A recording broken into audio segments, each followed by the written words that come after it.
So good morning, everybody.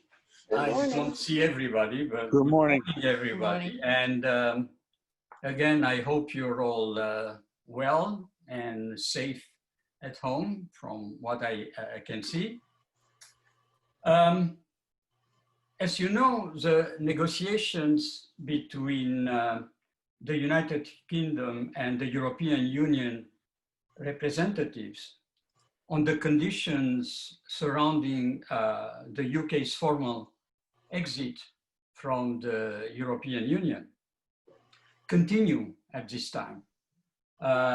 In Brussels and in London, more often online than in person, which inevitably slows down the whole process and makes increasingly problematic the deadline of December 31st of this year, set by the British Prime Minister Boris Johnson for his country to leave the bloc. At this point, nobody knows how the talks are progressing or even whether they are progressing at all.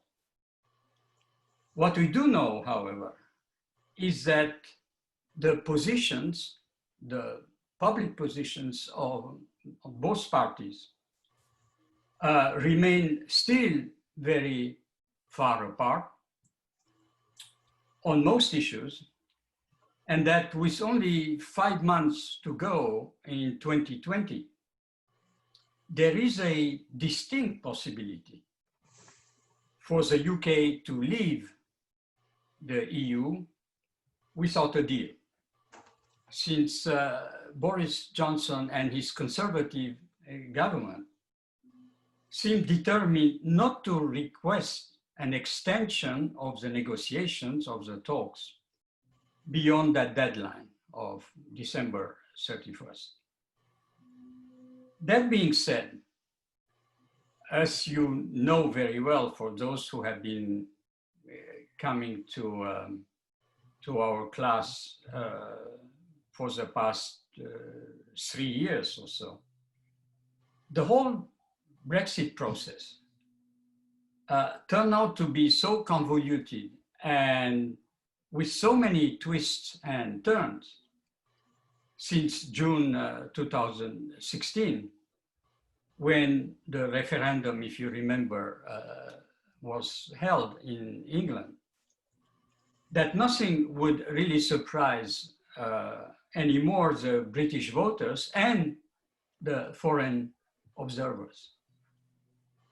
So for now, let's just let them negotiate, and we'll surely be revisiting this issue before the end of the year.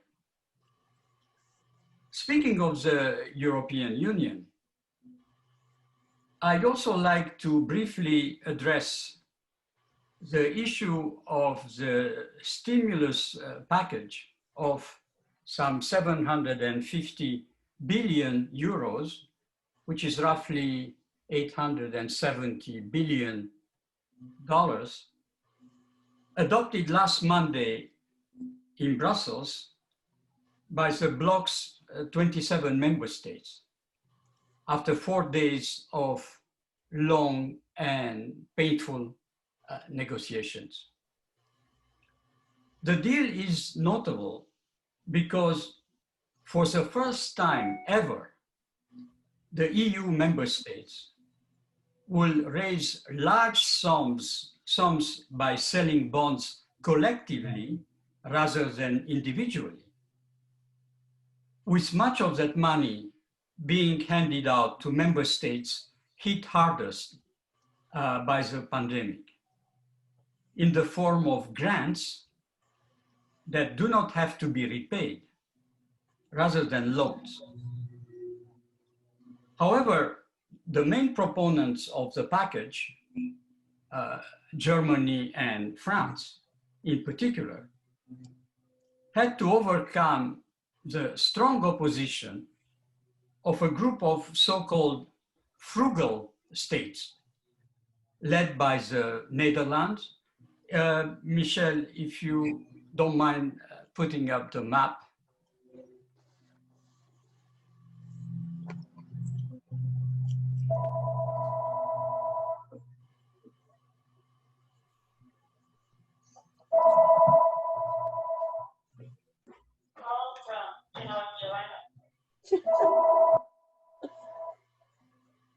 So probably you have the map in front of you. It was emailed to you. Oh, it's going to be fun. We're going to laugh about it hopefully in the future. Sorry? I have echo on my. You should mute us all. We're not muted.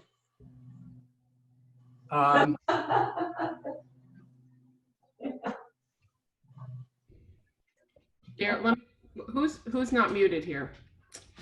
Michelle? Yeah, I'm going to mute everybody. Yeah. I think someone's on a phone call.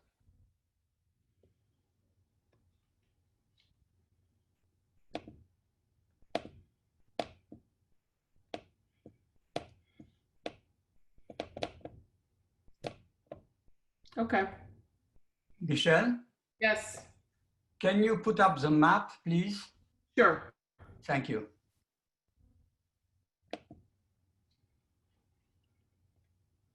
Just give me a minute. All right.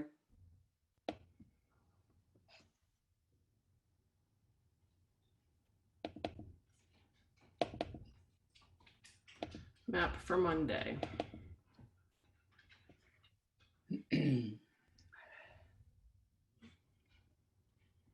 This is the European Union map, right? That's Pierre? correct. Mm-hmm. I just have to format it because it's for some reason not fitting on the screen properly. So just give me a minute. All right. I just don't want to cut any, I don't want to cut any countries off. Let's see if that works. I just want to show 4 or 5 countries on the map. If it includes Germany, France. That's it. There's a little bit cut off at the bottom. All right, it doesn't matter. Enough, Pierre? Yeah, thanks. Okay. Thanks. So as I was saying, the main proponents of the package, Germany and France, had to overcome the strong opposition of a group of so-called frugal states led by the Netherlands, which included Austria also, and 3 Scandinavian countries, Denmark, Sweden, and Finland to a lesser degree. Countries that were hostile to the very idea of borrowing money collectively and simply giving much of it to benefit mostly southern, weaker economies. So in order to close the deal, France and Germany had to make 2 major concessions. The first one was to reduce the amount of funds allotted as grants to the most affected economies by the pandemic, like Italy's and Spain's, from 500 to 390 billion euros, while increasing at the same time from 250 to 360 billion euros, the amount of loans that will have to be repaid individually by each of the member states that requests them. So the balance within the envelope of the 750 billion has been changed. Less grants and more loans. The second concession was to request from any member state wishing to access a stimulus grant to submit a plan to the rest of the EU member states as to how it intends to spend the money. In case of objections from any other member state or states, the planning question submitted by the government could be re-examined and, if necessary, amended. This is to allow the rest of the European Union to have a say in the way every country that requests a grant spends the money. Because some of the countries argued that during the Greek crisis, if you remember, in the 2010s, the European Union gave loans and not grants to the Greek government, but the Greek government spent that money in a way that was not approved at the time by some of the countries that loaned money to them. The 27 member states also approved on the same meeting the EU's regular budget for the next 7 years in the amount of 1.1 trillion euros, approximately $1.25 trillion, which will finance the normal EU policies in areas like agriculture or migration, and hundreds of other programs. But there too, the process of adoption of the budget marked a stinging defeat for the advocates of democratic rules within the European Union, such as the rule of law and freedom of expression. Countries that have been insisting of linking the bloc's budgetary allocations to countries like Poland and Hungary, which are the two members with what the European Union considers illiberal governments, with this principle, with compliance by these countries with this principle of rule of law and freedom of expression. But faced with the threat by these two countries, Poland and Hungary, to oppose the adoption of the budget, a budget which, I remind you, has to be adopted unanimously by all 27 member states, the rest of the bloc relented and the relevant paragraph was removed. So while it can be argued that the mere adoption of a joint stimulus plan of such magnitude was a landmark decision, it must also be recognized that it exposed the deep fault lines in a European Union which is being reshaped by Britain's exit. Now, I'd like us to go back to Britain. Thank you, Michel. We don't need the map any longer. Thus, I'd like us to consider today one major aspect of the impact of Brexit, which is the new role of Britain on the world stage, publicly envisioned by Boris Johnson and his pro-Brexit allies once the UK breaks free of the European Union, a role which Johnson and his allies dubbed Global Britain. Indeed, during the latest parliamentary election campaign, Johnson cited the newly found British independence as a prime asset, allowing the country to pursue unencumber its own foreign policy, free of the bureaucratic constraints and the rule of unanimous decisions, as you saw earlier with the adoption of the budget, prevailing within the EU. As Great Britain, our range is not confined to the immediate European hinterland, as we see the rise of new powers, said Johnson during the campaign. And for the past couple of weeks, anyway, it seems to me that Johnson was making good on that promise. When China imposed a new security law on Hong Kong, as you know, Johnson not only condemned the Chinese government, but also threw open Britain's doors to nearly 3 million residents of the former British colony who are eligible for residency in Britain. What does that mean in practical terms?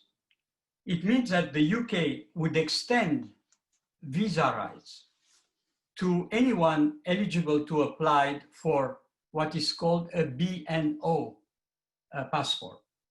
What is a BNO passport? It's a passport, it's a national overseas passport, a document that was issued to Hong Kong residents born before the handover of the territory from UK to Chinese sovereignty in 1997.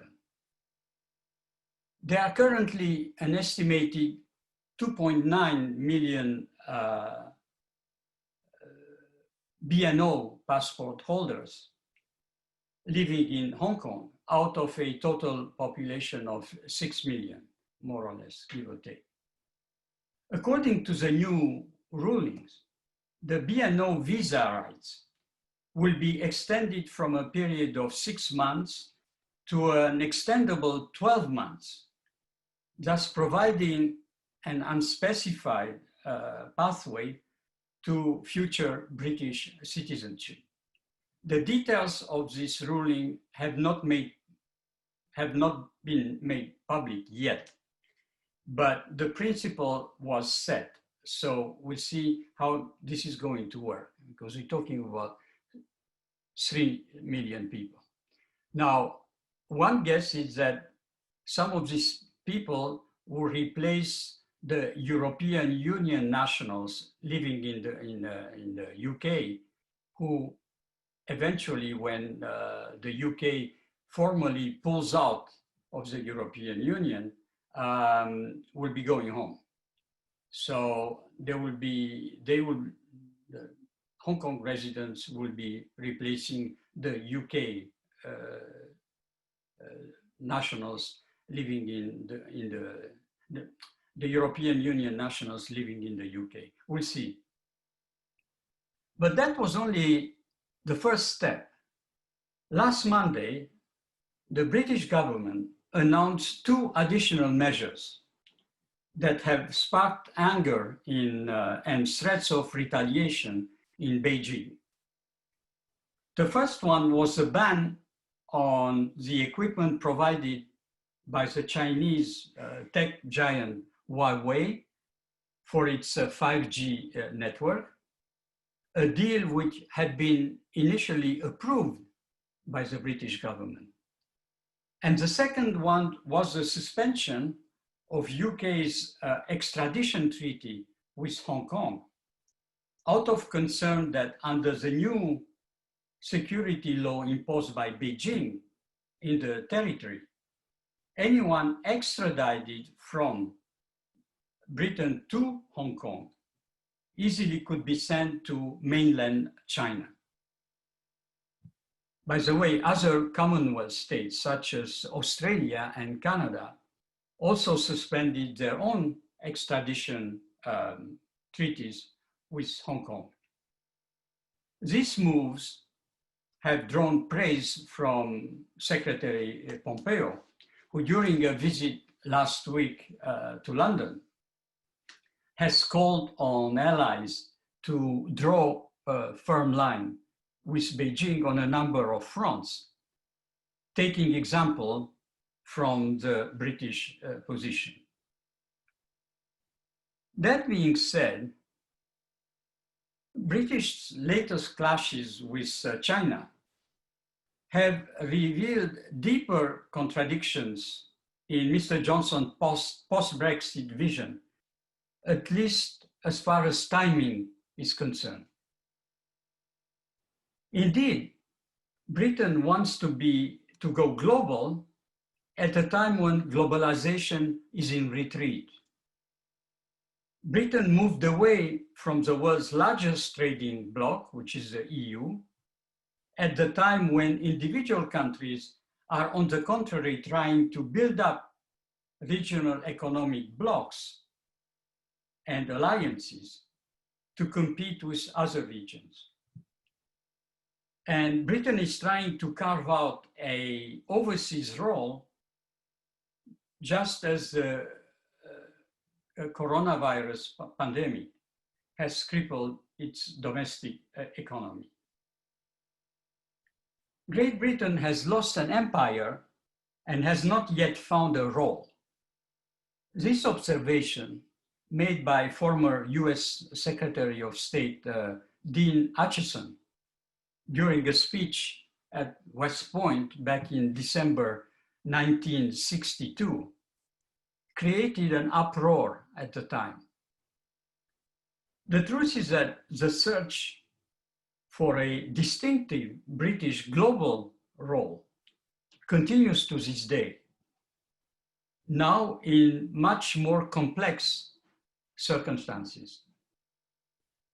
The two relationships that have defined British foreign policy for decades, its relationship with Europe and its relationship with the United States, are clouded by uncertainty as a result of the UK's deliberate decision to leave the EU and President Trump's contempt of NATO and free trade. Now, in a country like Britain, that has always celebrated alliances and partnerships, the government of Boris Johnson is now stressing independence as a virtue in itself. But it has yet to arrive to answer the question of whether this independence will enable the UK to be less involved with the world's problems or more. This is not the first time that Britain has wondered about the future of its relationship with Washington.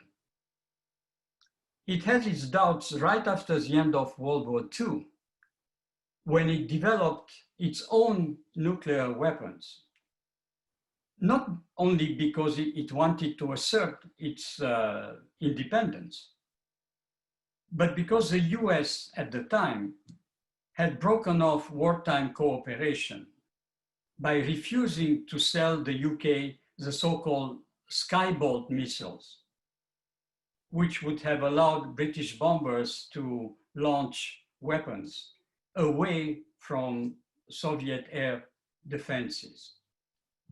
Shortly after, however, President Kennedy's administration allowed the UK to acquire Polaris submarine-launched missiles, which turned out to be a much better deal.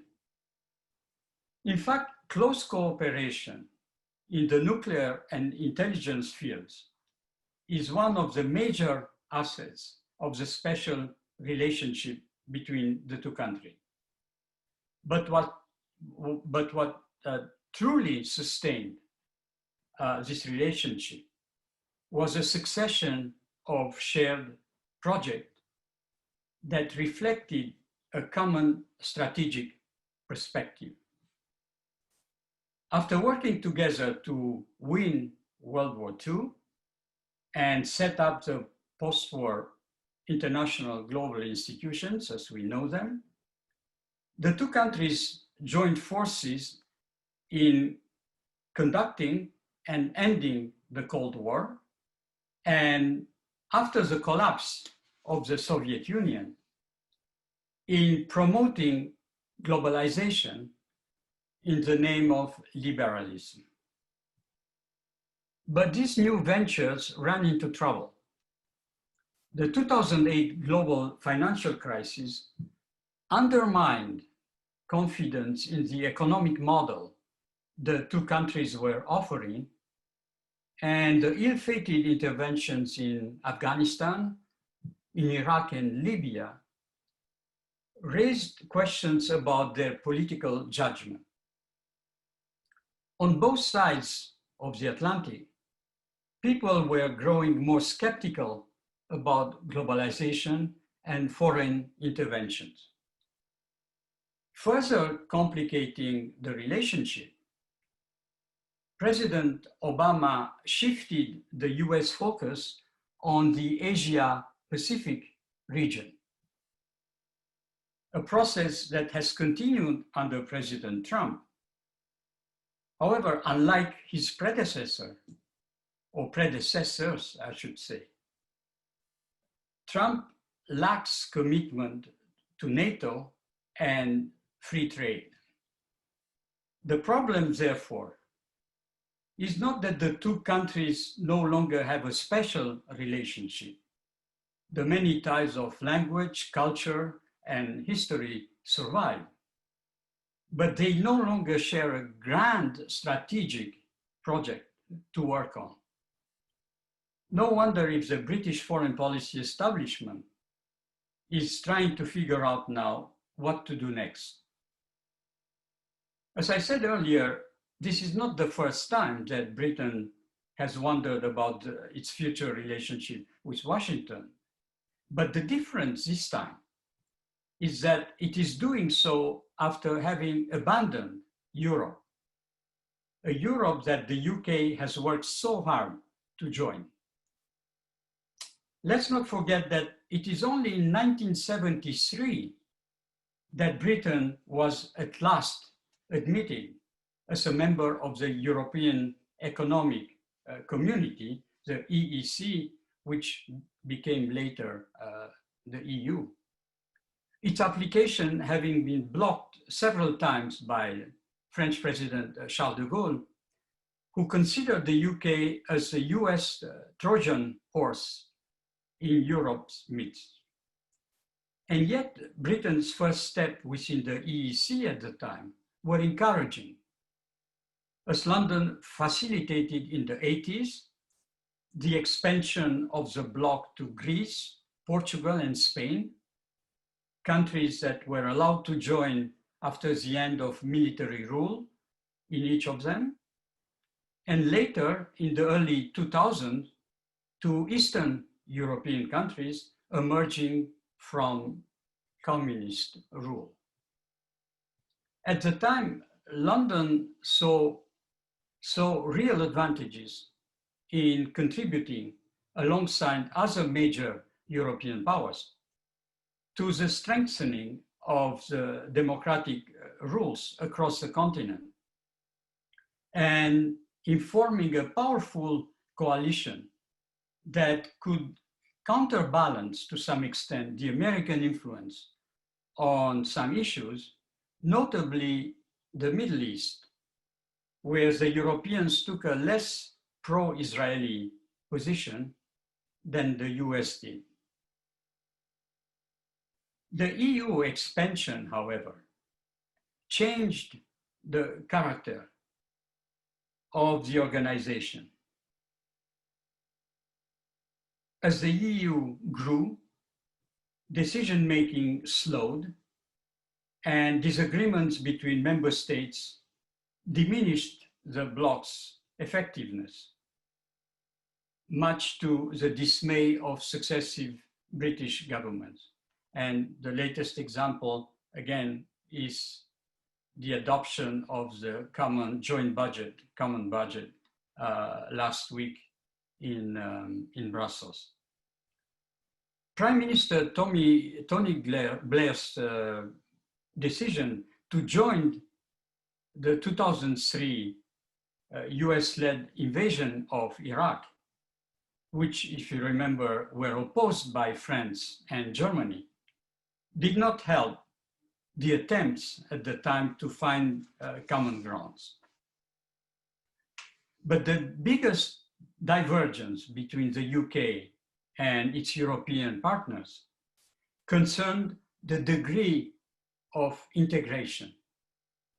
After the German reunification, France and Germany pushed for a far closer union, something that Margaret Thatcher at the time and her Conservative Party deeply opposed, fearing the loss of sovereignty, of British sovereignty, it would entail.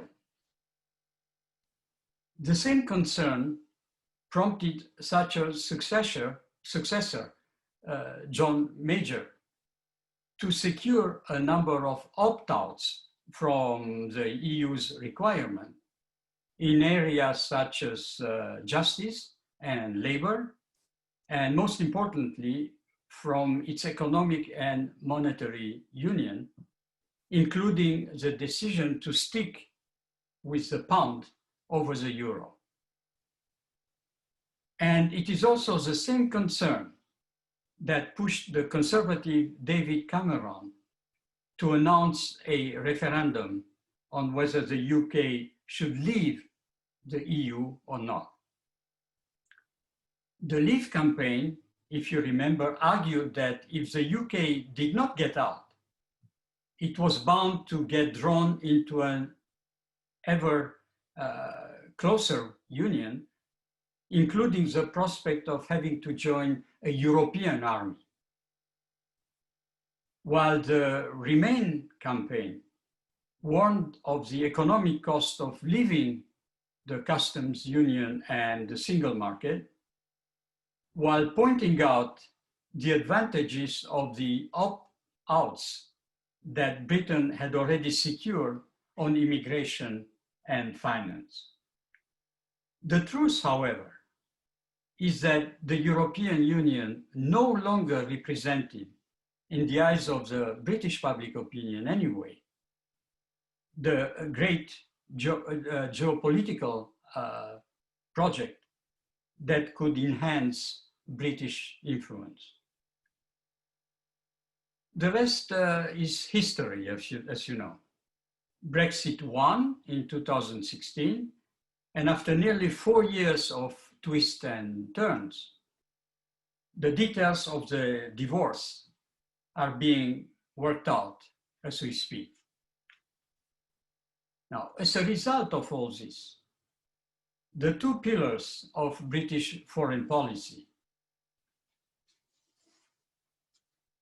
are resting on shaky grounds, as the UK is neither part of the Eurozone or of the European Union, for that matter, nor sharing a grand project, as we saw, with the United States.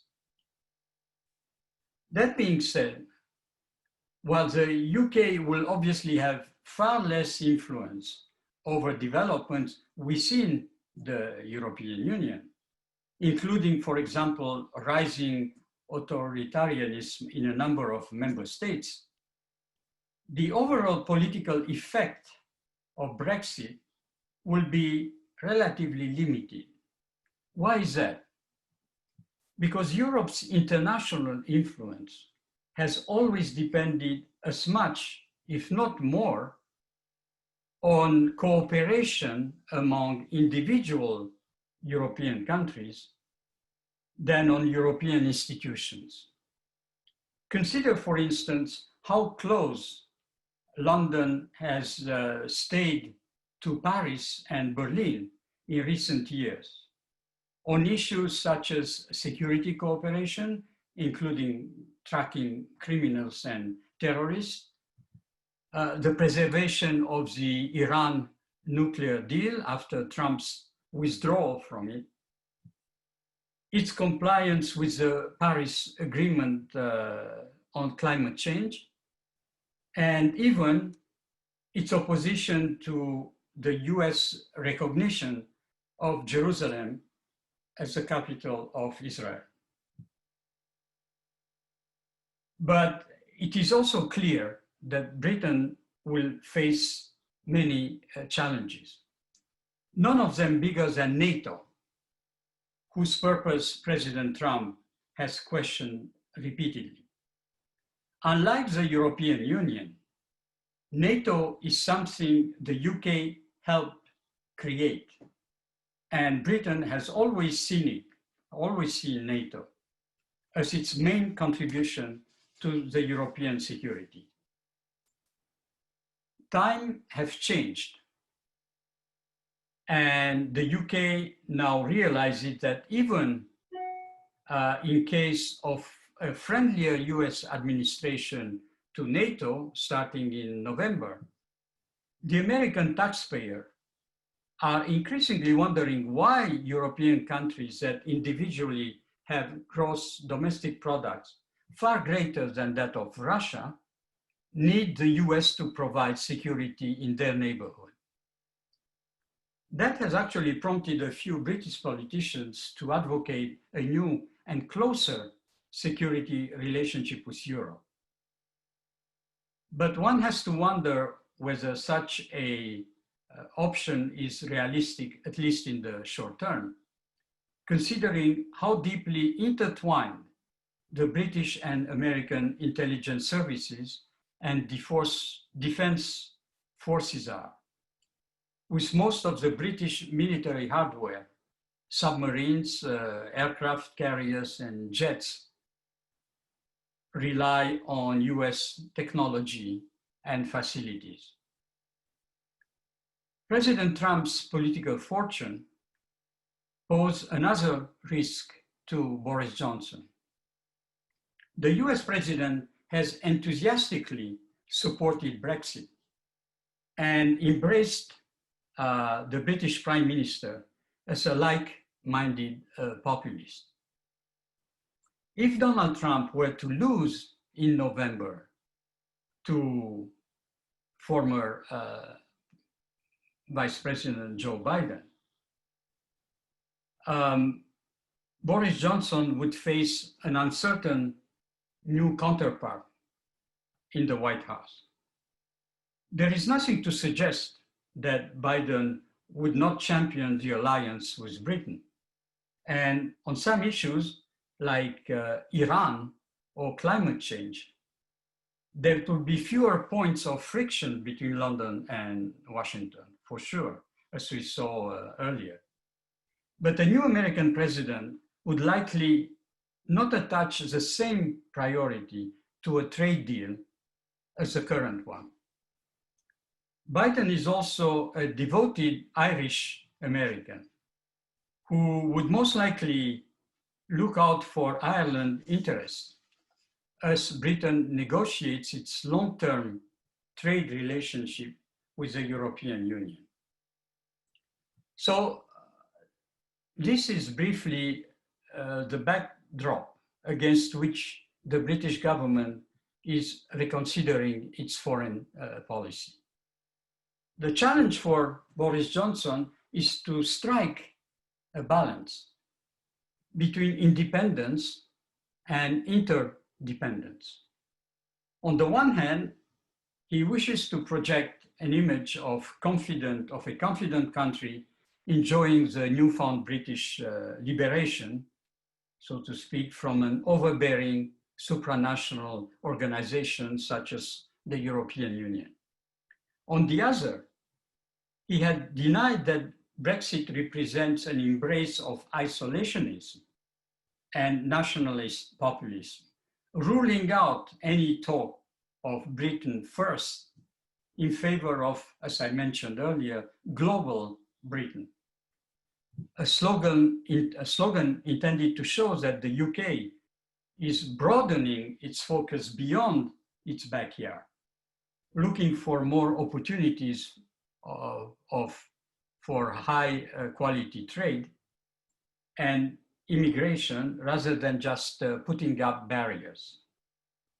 At this time, however, Johnson cannot ignore also that his party won its 80-seat parliamentary majority with the votes of working class people in Britain's Midlands and North, who care more about saving their jobs than striking trade deals.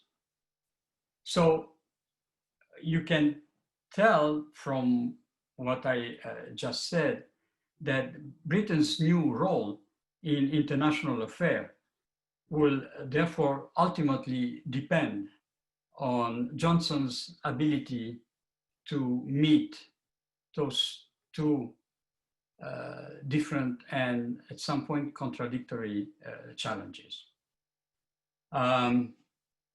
So here we are for today. So the floor is open, so to speak. I'm taking questions from you. Thank you. I have a question. Can Okay. we just ask the questions? Yeah, well, what we do usually, we type them in, but since you're on, go ahead. Do you see the changes in America's whole diversity and changing priorities, that people really are not that concerned anymore with Britain and our relationship? America's sort of walking away from the past. I don't understand your question. Is our relationship with the UK Yes. still serious when it comes to security and nuclear weapons and military? Because I wonder how many average Americans are really concerned about Great Britain and its role in the world. Well, It's like, then you can wonder how many average Americans are concerned about any foreign policy issues. Very few. If you really want to have my opinion. Do they care about Britain more than any other country? Definitely.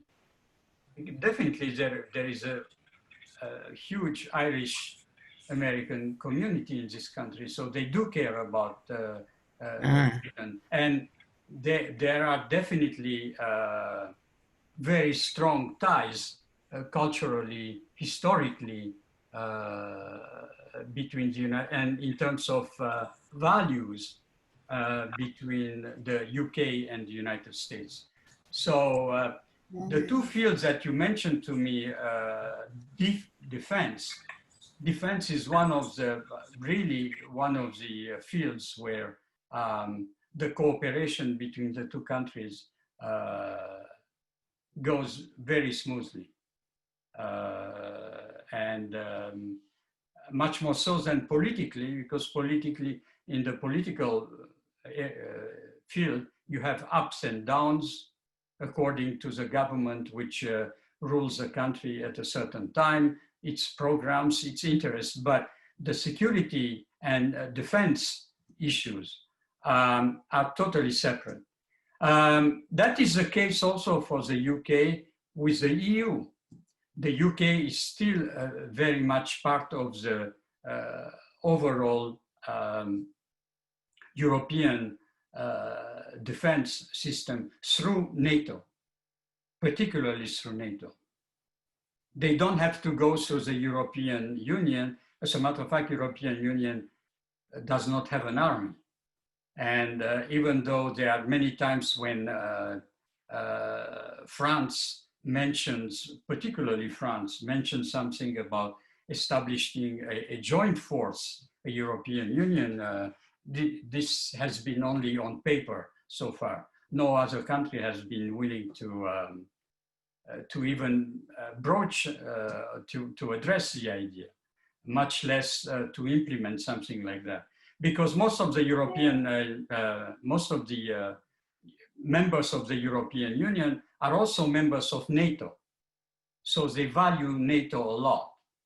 And they value it, why do they value it a lot also? Because the Americans are the major contributors to NATO. So that leaves many of the potential major contributors of the hook. And that's where you have the differences between Trump and the Europeans. Because Trump says, not without reason actually, that countries like Germany, which was understandable after the Second World War. Germany had nothing before the Marshall Plan that the US implemented there, West Germany. But now Germany is a leading economic power in Europe and one of the largest economies in the world. So not without reason, but the previous administrations also asked Germany to contribute more to its to Europe's defense. But very conveniently, the successive German governments have been relying on the American nuclear umbrella, using as an excuse, obviously, the World War II and the decisions which are taken immediately after World War II as regards the establishment of a German army. Okay, so that's where the point of friction, of contention is between the United States and the European countries. It comes to NATO.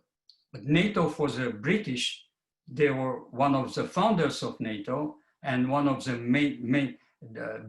the UK was traditionally and is one of the major contributors to NATO. So for the UK, NATO is extremely important. While Trump has been questioning it for a number of years for the reasons that I just mentioned to you. All right, I hope that answered your question. Okay. From Mark, why isn't Norway a member of the EU? Will the UK get a better deal than Norway? I guess Norway is not a member of the EU. They won't say that much, but my feeling is that for economic reasons, as you know, they found a lot of oil off the coast of Norway. So Norway seems to be doing much better outside the European Union with their own currency and their own economy than being part of the European Union. And let's not forget that the other Scandinavian countries, I take Denmark as an example, was extremely reluctant, or at least public opinion, was extremely reluctant to join the European Union at the time. It took 3 referendums, I think, for the Danish, to have a Danish majority of people voting in favor of joining the European Union. It got to the point where it became ridiculous because basically the Danish government told the people, we'll be organizing referendums till you say yes.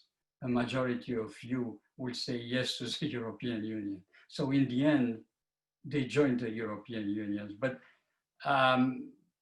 the Scandinavian countries are not enthusiastic about this whole deal of Europe. They participate in it, they contribute to it, and they contribute financially heavily, but they are not great friends of the European Union because they argue that a lot of the money they give to the European Union goes in subsidies to the poorest, or not that much to the poorest, but to the Southern Europe, to countries in Southern Europe. And the best example was Greece,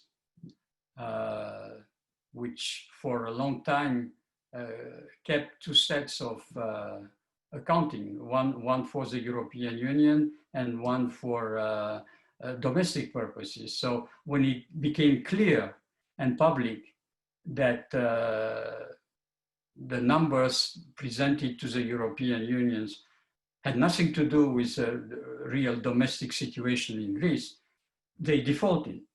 So the Germans and mostly the Scandinavian countries, the Netherlands, has to come to the rescue. Otherwise, we would have had the first Grexit at the time. It did not happen, but it did happen with. UK will get a better deal than Norway, probably, because if you look, Mark, at both countries and what their economies represent, definitely UK has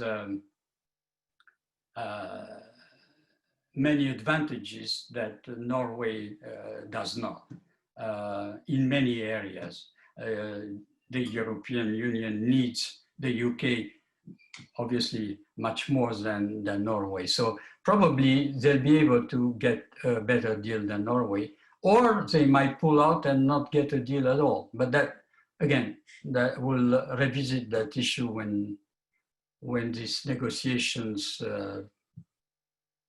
come to an end, whenever that is. From Emily, why isn't Norway part of the EU? Well, I just answered the question. From Mark again. Is Trump's displeasure with NATO more than the fact that they don't pay enough?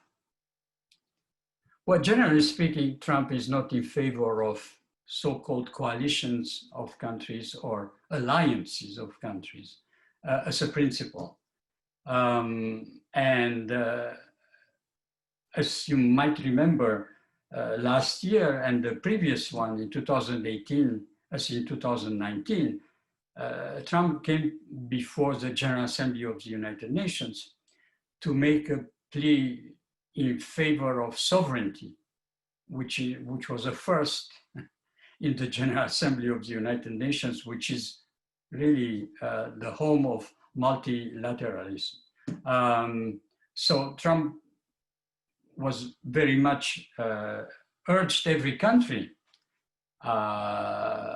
member state of the United Nations, to look after its own interests like the United States. So per se, as a principle, Trump is not favorable to alliances. And he realizes also that other countries probably need the US backing much more than the US needs theirs. So that's a question of who's a stronger element in such an alliance. But mostly his displeasure with NATO, yes, comes from the transactional nature of the foreign policy of Trump, who, once again, with some reason,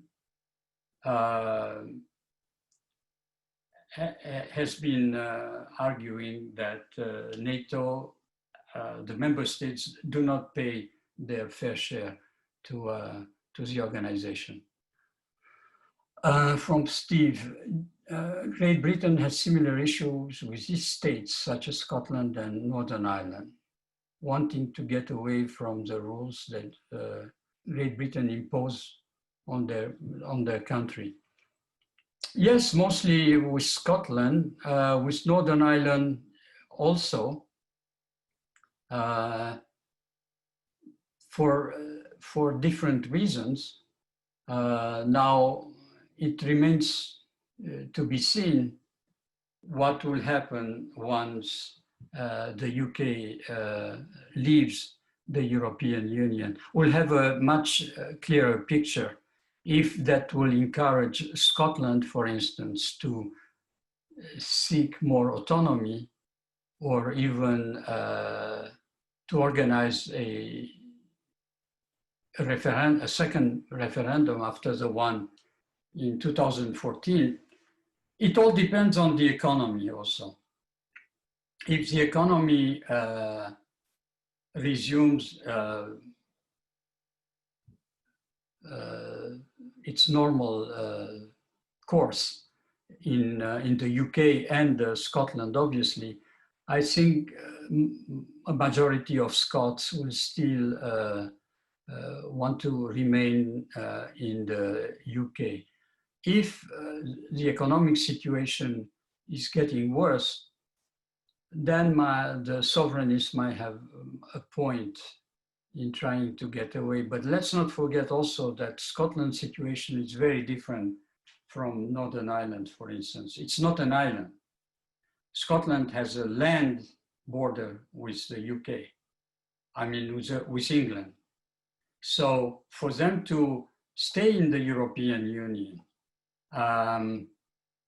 and yet have a border with the UK, which will not be a member of the European Union, poses incredibly complex issues,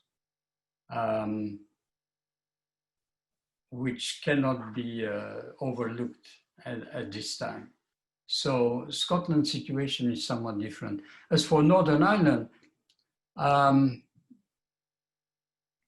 whether Northern Ireland and the Republic of Ireland would merge at some point, it's a possibility also.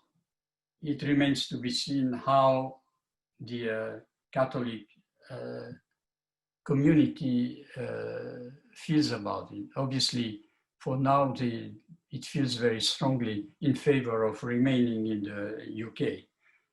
We'll see what happens once the UK pulls away. How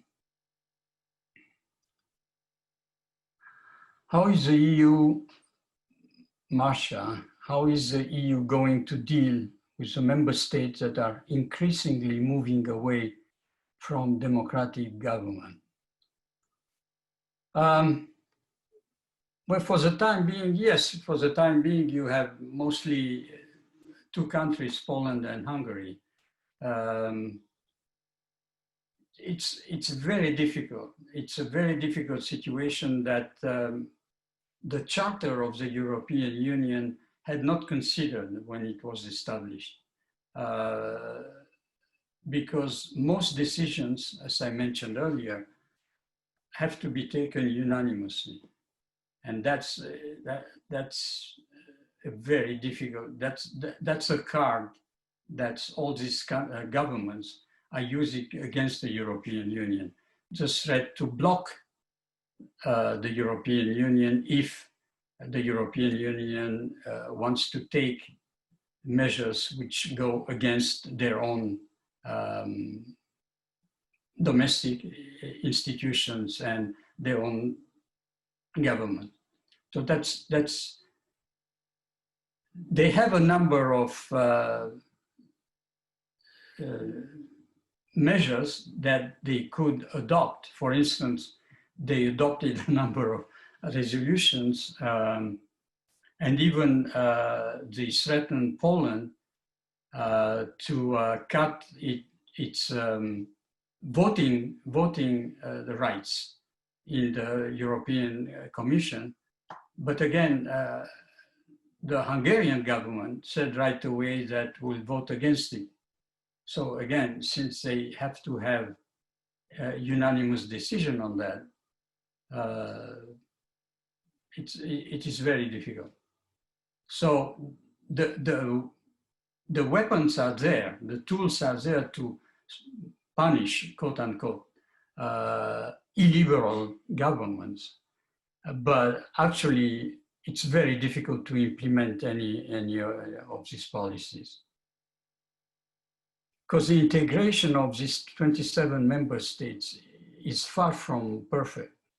Every country still has its own government, its own rules, its own laws, and the supranational organization that the European Union is has some power, but is limited.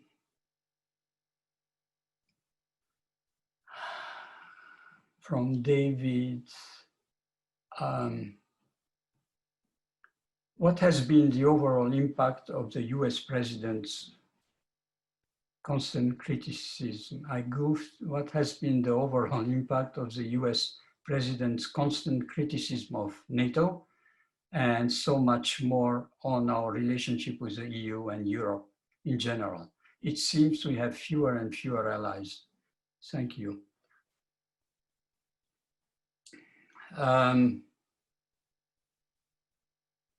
It's a very good question. The overall impact is that for the time being, when it comes to NATO, some of the countries, some of the member states indeed started very timidly, but they started paying a little more to contribute financially more to NATO.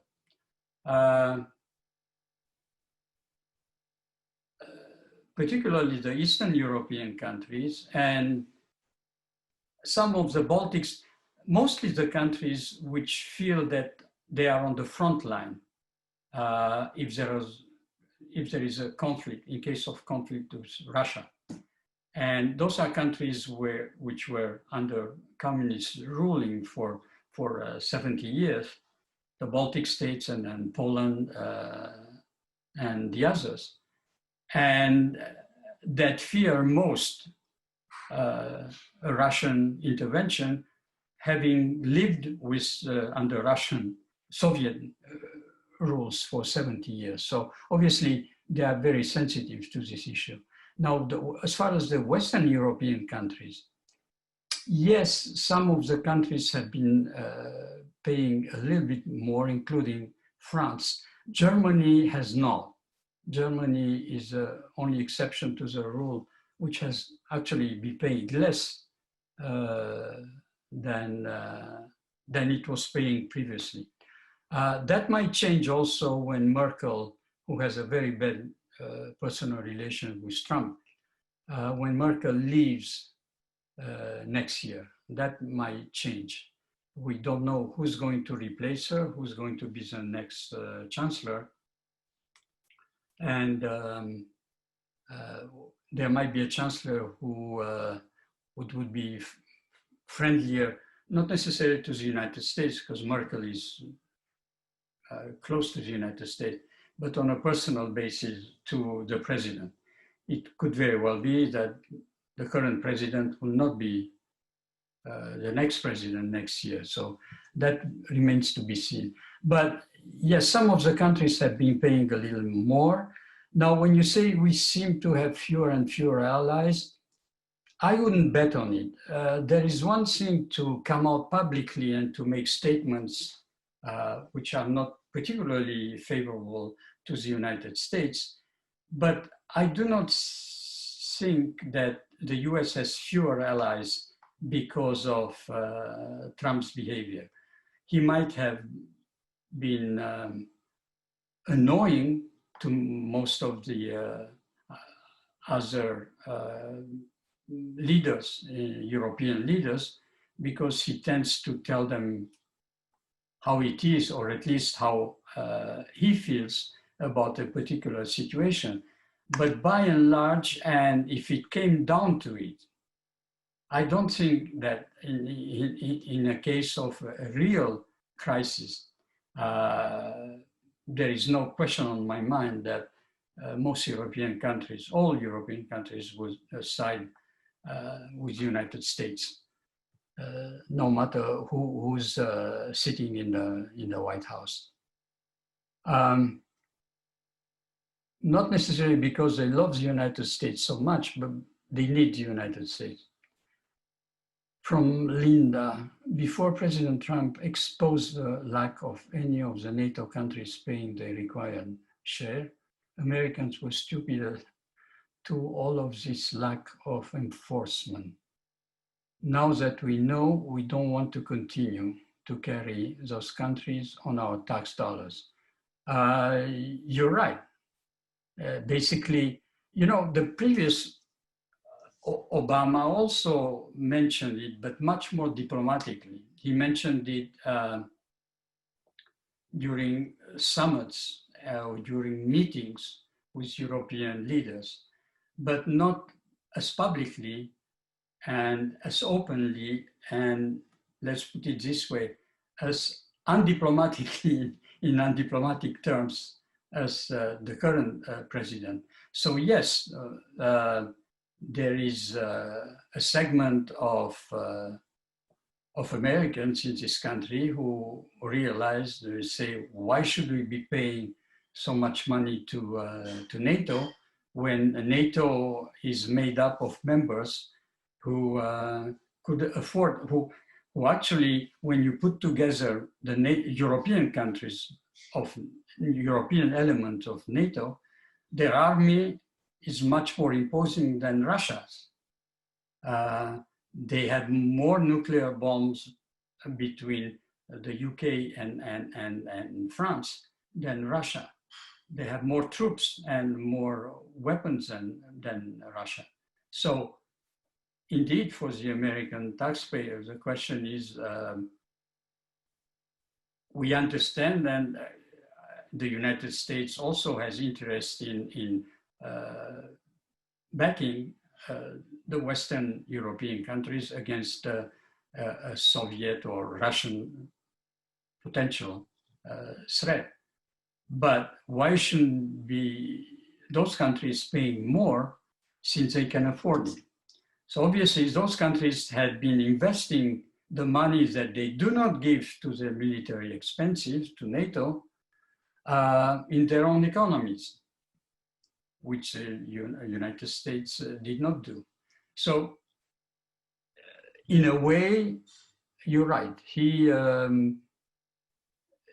by making this issue public,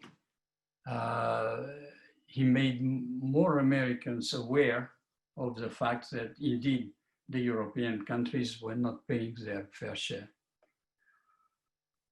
From Tom, if the US continues to become isolationist, disengage from the world and forego its previous position of world leadership, do you see Germany taking up the mantle as leader of the Western democracies? Do you believe that Germany will someday become a nuclear armed power so that it will not be entirely dependent about the US in this regard?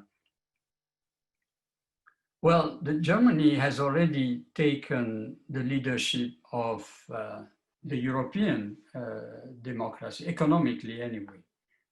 Politically and militarily, Thomas, you know, Germany is a very sensitive case. Only, 75 years after the end of World War II. So far, no German government had expressed any type of willingness to rebuild a military. And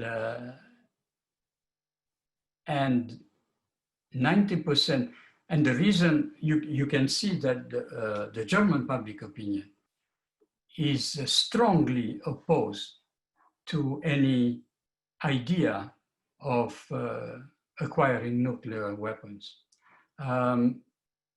As you know, probably know, the Green Party in Germany is the strongest Green Party in all of Europe, and probably the strongest Green Party across the world. So the public opinion in Germany is very much against any type of nuclear weapons in there. And that is what Germany's all defense system depends on, which is the American umbrella. Germany does not want to build up military. They have a very small force, and that that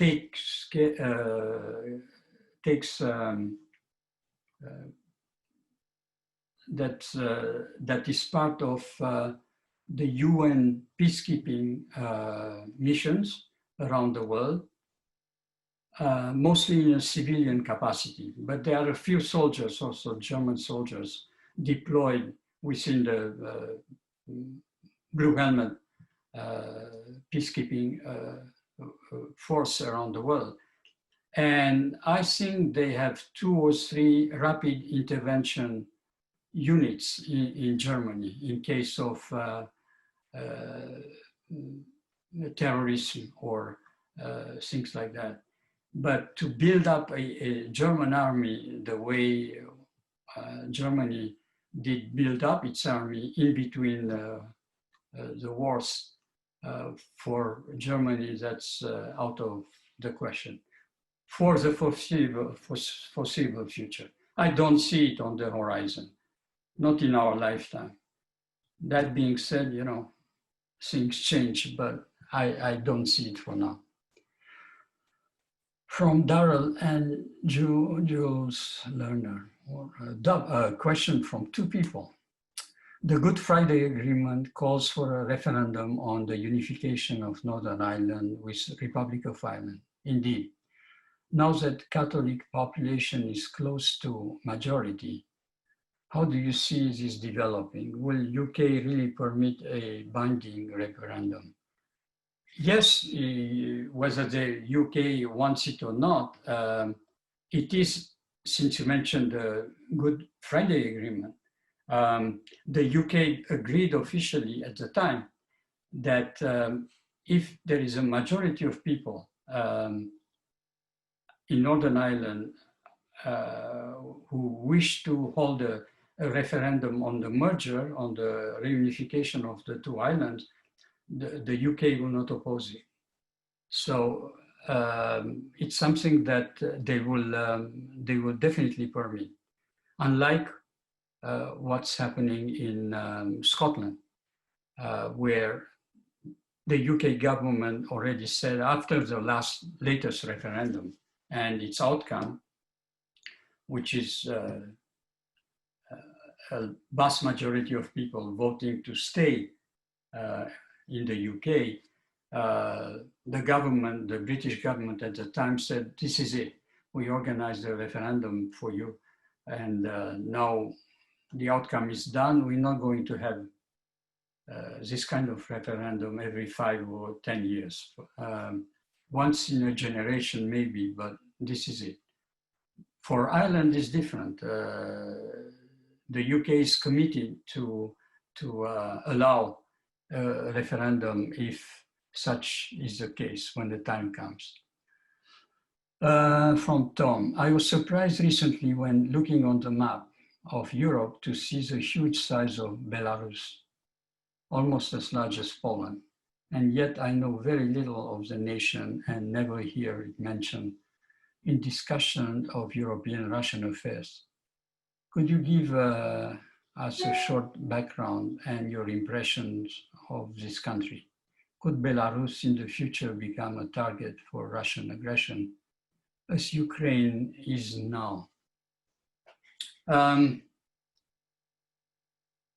What I can say about Belarus is that it's probably the country, now it's independent, which is the friendliest and the closest to Putin's Russia of any ex-communist countries. It has a leader who's a former communist. As a matter of fact, most of the leaders in Eastern Europe are, except for the new generation that is coming in, but most of them who came immediately after the implosion of the Soviet Union were communists who turned from overnight into defenders of liberalism and democratic values. Lukashenko is an old-timer. He was a communist under the Soviet Union. And even though he also proclaimed today to be a liberal, his way of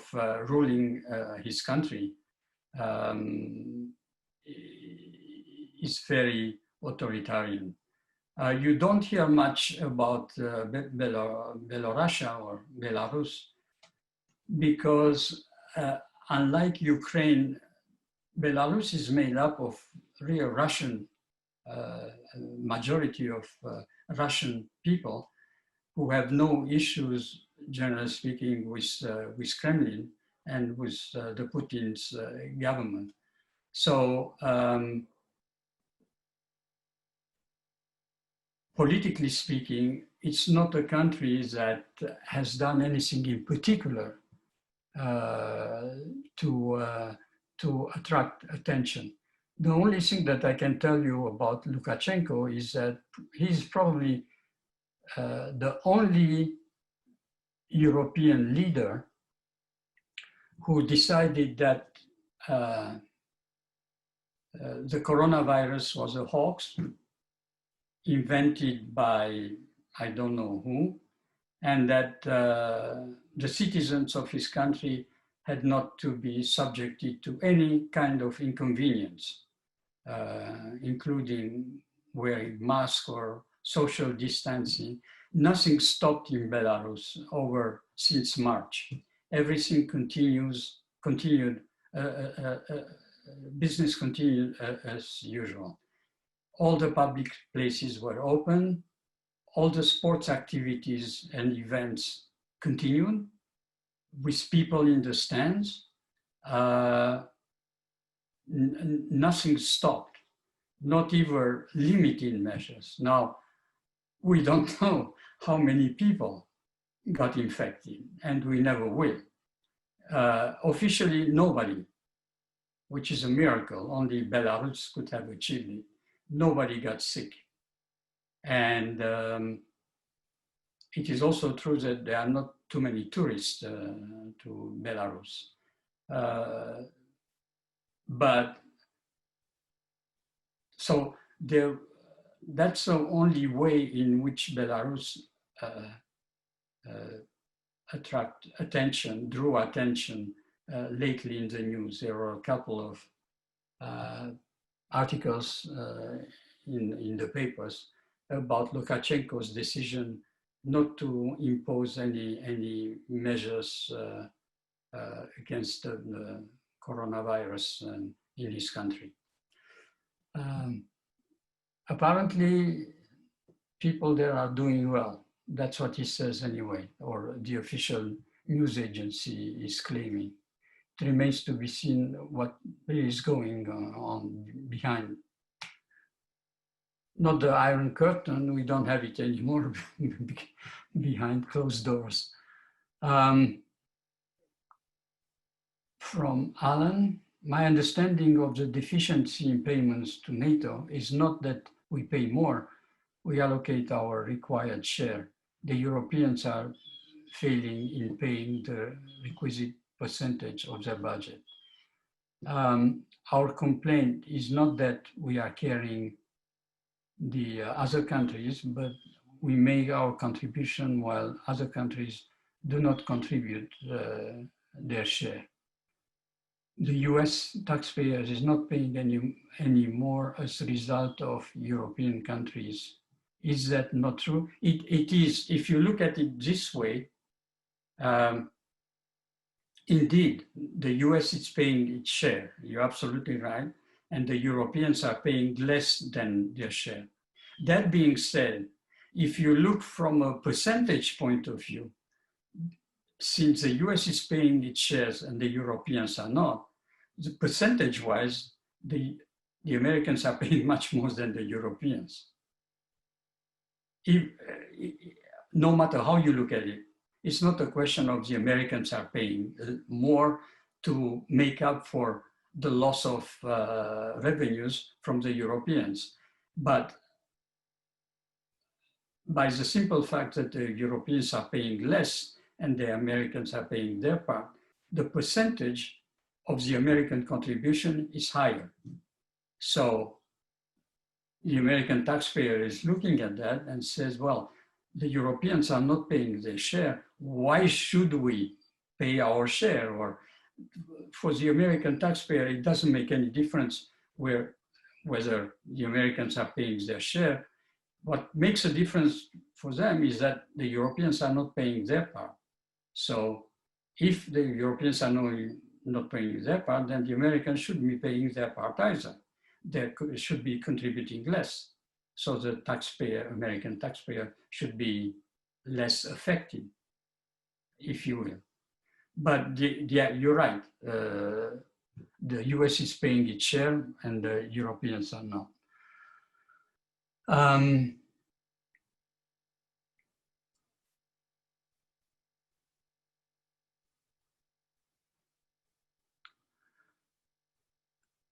From Tom, if they are ethnic Russians and so close to Russia, what was the impetus for its independence in the first place?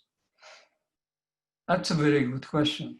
They could have stayed part of Russia today, and probably to most Belarusians, it wouldn't have made much of a difference had they stayed within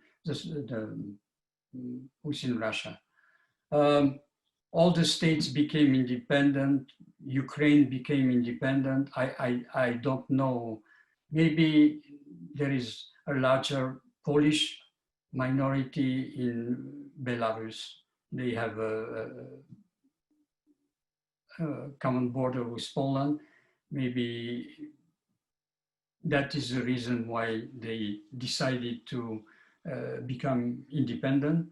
But you're absolutely right. I see, when I look at Belarus now, 30 years after the implosion of the Soviet Union in 1990, 1991, I don't see, and probably the average citizen of Belarus doesn't see much difference from the situation before. Okay, there is no more communist party, but there is no more communist party in Russia either, in name anyway. So there was no real reason for Belarus in itself to become independent. Maybe once in history it was independent from Russia. I have to look it up when that was the last time. That part of the Russian Empire.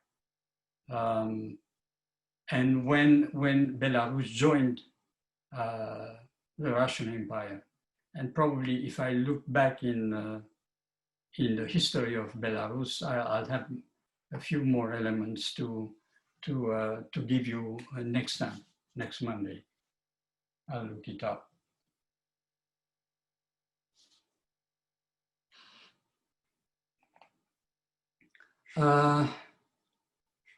That's it. No more questions. No more questions once, no more questions twice. So I guess we are done for the week. All right, I wish you all a very safe week to all of you. And just at least for the next couple of days, stay inside, okay? Because it's going to be awfully hot outside. And hope to see you all next Monday, which will be our last, I can't believe it's already August, next Monday. It's our last class of our summer session, which will start again, I guess, mid-September, Michelle, or mid-October, I don't remember. It starts the first week in October, I believe. First week in October, okay. Yep. Oh, Right. no, before I go, Norma stuck in the last questions here. She wants to see me on the screen for another 20 seconds. If Germany received most of its energy through pipelines from Russia, and they want protection from the USA, where do their loyalties lie? That's a very good question. In their country. That's a very good question. I tell you why, like in everything in foreign policy, the loyalties lie where the money is, okay? So it's much easier for the Russians to receive natural gas from Russia than to get it from the United States, which would be much more expensive, obviously, for many reasons. So the loyalties lie with the United States when it comes to defend them against Russia, and with Russia when it comes to get supplies of relatively cheap gas from I hope that answered your question. But this is foreign policy for you. That's where the loyalties lie, wherever your national interest is. All right, so have a nice week. Thank you. And see you all next week. And Michelle?